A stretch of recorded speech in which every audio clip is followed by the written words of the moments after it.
Hello, my name is Dave Korn, and I am presenting my final for my Assemblies of God History, Missions, and Governance class. Um, ho- Hopefully, you guys find this interesting. Overview about a little bit about myself. Uh, I have been a special education teacher. This is my 27th year doing that. I am also a worship director at the Fields Church in Mattoon, Illinois. I do that on a part time basis, and I'm going on my fifth year doing that. During this presentation, I will be teaching why a healthy church leadership is important and also detrimental concepts to church leadership. Some of you may be wondering, hey, why is healthy church leadership important? Well, I got a quote here. It says, the health of the church leaders will determine the health of the church, which is so true in my experience. Is so true. If you have healthy church leaders, you will have a healthy church. Now, there's a lot of things, a lot of detrimental things that can get into uh, the leadership circle, and I'm going to be talking about a few of those things. First off, triangulation. And what is triangulation? Triangulation is to triangulate someone refers to drawing a third person into a two-person relationship to reduce anxiety or stabilize the dynamic. So if somebody has a problem with you, you have yourself and that person. So you would be yourself is A, that person is B. You have a straight line of communication. A straight line of communication. In triangulation, a third party enters that uh, dispute, and now you have an A, B, C. Now, in my personal experience, I oversee a worship team of about 30 people, and I have had husband and wife combos, brother and sister combos. I have a lot of experience with triangulation. For example, I may have somebody like on a husband and wife combo, a wife who wants to lead a song, and she's not happy that she's not leading a song, but instead of coming to me, she pulls her husband in.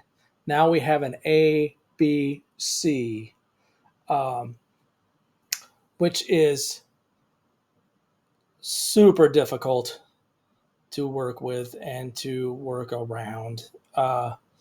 It's unhealthy. It's unbiblical. They state that it's impossible to be right with God when you are on the out with someone else. Triangulation is very detrimental. Another concept: dealing with conflict or sensitive information via text or email. Ooh, this is another one I have a lot of experience with. Uh, if it's something that you even think you might need to speak to somebody face to face, that means you need to have a face to face conversation. And why is that? The statistic says people only receive 7% of intended communication when we use text or email. Text or email allows for misunderstanding, it allows for problems to be magnified, it allows for things to be said that we would not normally say. Yeah, it's much easier to say something via text that you wouldn't say to somebody right in person. So don't do that. Uh, my next, uh, oh, next thing I have a lot of experience with too, gossip. Gossip is usually viewed as a lesser sin, but causes much more devastation than often larger viewed sins. Absolutely true. Absolutely true. Gossip can destroy unity. It can destroy friendships. It can destroy leadership. I've seen it do all of those things and more. Um,